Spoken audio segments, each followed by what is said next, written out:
Lalu bagaimana kasus kecurangan ini bisa terjadi dan apa langkah yang dilakukan pihak kampus untuk mengantisipasi agar kejadian serupa tidak terulang? Kita sudah bersama Profesor Martadi, Wakil Rektor 1 UNESA Universitas Negeri Surabaya yang juga sekaligus Ketua Pelaksana UTBK UNESA. Selamat siang, Prof. Martadi. Selamat siang, Mas Ihsan. Prof, UNESA Ya, kebobolan joki saat UTBK ini kronologinya seperti apa?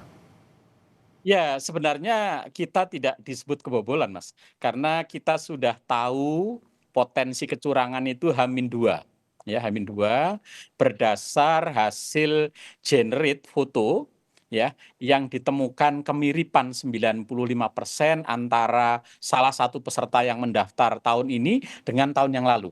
Jadi ada kemiripan foto. Lalu kita menunggu apakah pada hari H yang bersangkutan akan datang.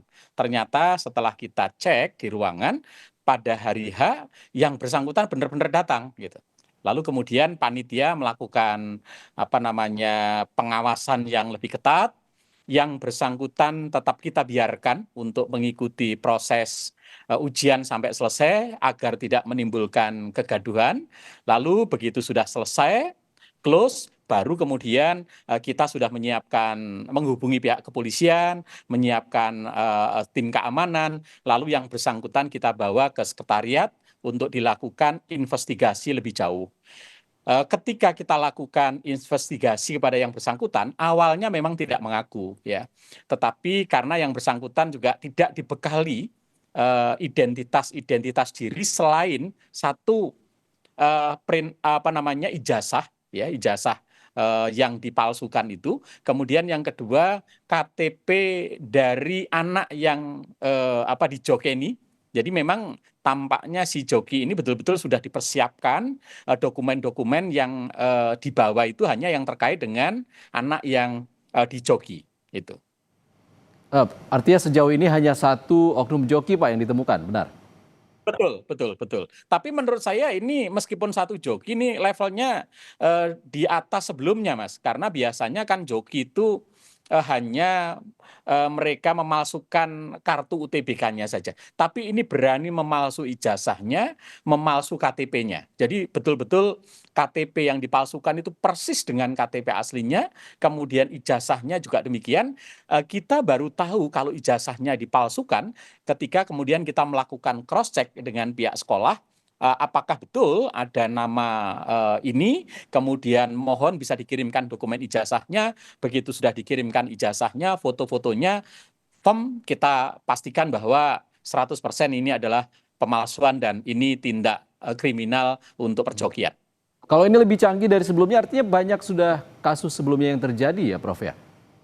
Ya, betul. Sebelumnya kan biasanya joki itu mereka hanya menggantikan yang diujikan atau dia juga ikut tes, tetapi yang ikut ujian juga ikut ujian. Lalu kemudian dia memasang alat tertentu. Tapi kalau ini kan enggak, mereka sudah by design dari awal, disiapkan KTP-nya, disiapkan ijazahnya, disiapkan kartunya, dan seterusnya. Hingga tampaknya ini cukup sistematik dan ketika kita lakukan penggalian secara lebih detail kepada yang bersangkutan, memang mereka mengaku bagian dari satu jaringan yang pernah menghubungi, lalu mereka direkrut, dan bukan hanya melakukan tahun ini. Tahun yang lalu yang bersangkutan juga sudah mengikuti tes.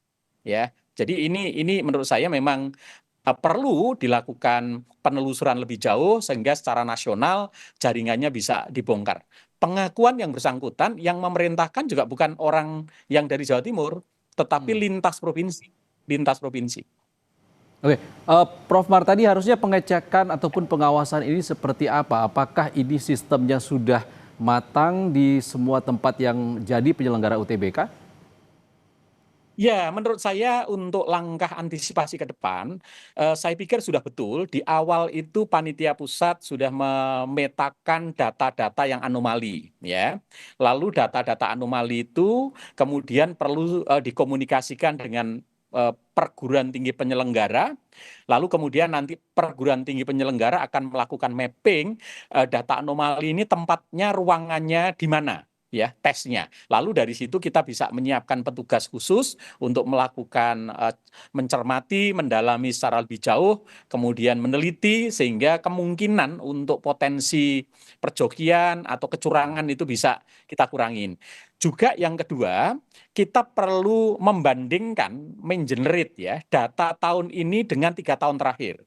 Karena ternyata kalau kita tidak membandingkan dengan data peserta UTBK tahun sebelumnya, mungkin ini tidak ketahuan. Ya, tetapi kan ketahuannya ini karena ada foto yang 95 mirip, tetapi pernah tes di tahun 2025 dan di 2026 ini juga tes, tetapi namanya berbeda. Ini kan yang kemudian menimbulkan kecurigaan di H-2 itu. Maka ternyata betul bahwa ini adalah ada potensi untuk perjokian di UTBK tahun 2026. Oke, Prof. Martadi, kalau Wakil Menteri Pendidikan Dasar bilang perjokian ini termasuk ataupun kecurangan UTBK ini termasuk kriminal. Bagaimana nasib pelaku sekarang dan termasuk yang dijokikan juga, apakah dibawa ke ranah hukum?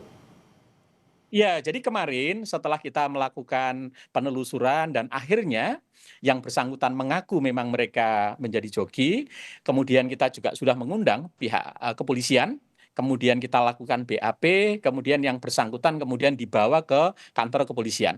Di sana lalu kemudian didalami lebih jauh karena ternyata bukan hanya soal dia menjadi joki, tetapi juga soal pemalsuan dokumen resmi negara. Ya, ijazah, KTP itu adalah dokumen resmi negara sehingga potensi dijerat lebih tinggi. Lalu kemudian yang dijoki bagaimana? Menurut saya nggak mungkin seseorang itu menjoki tanpa ada pesanan. Mhm. Yang pemesan tentu adalah anak yang ingin masuk ke fakultas tertentu itu. Menurut saya mereka juga perlu harus dilakukan penelusuran lebih jauh.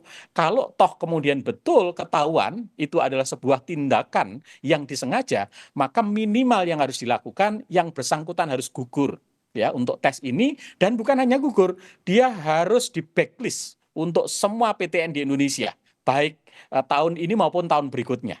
Lalu apakah cukup jika memang di situ ada komunikasi, ada kesengajaan bekerja sama dengan pihak untuk melakukan pemalsuan dokumen, maka tidak menutup kemungkinan yang memesan untuk dijoki itu pun ada kemungkinan bisa dijerat dengan tindak pidana. Karena memang ada fakta dan bukti yang nyata bahwa ada pemalsuan Baik. dokumen resmi negara. Baik, perlu sanksi tegas. Terima kasih Profesor Betul. Martadi, Wakil Rektor 1 Universitas Negeri Surabaya. Sehat selalu, Prof. Sama-sama.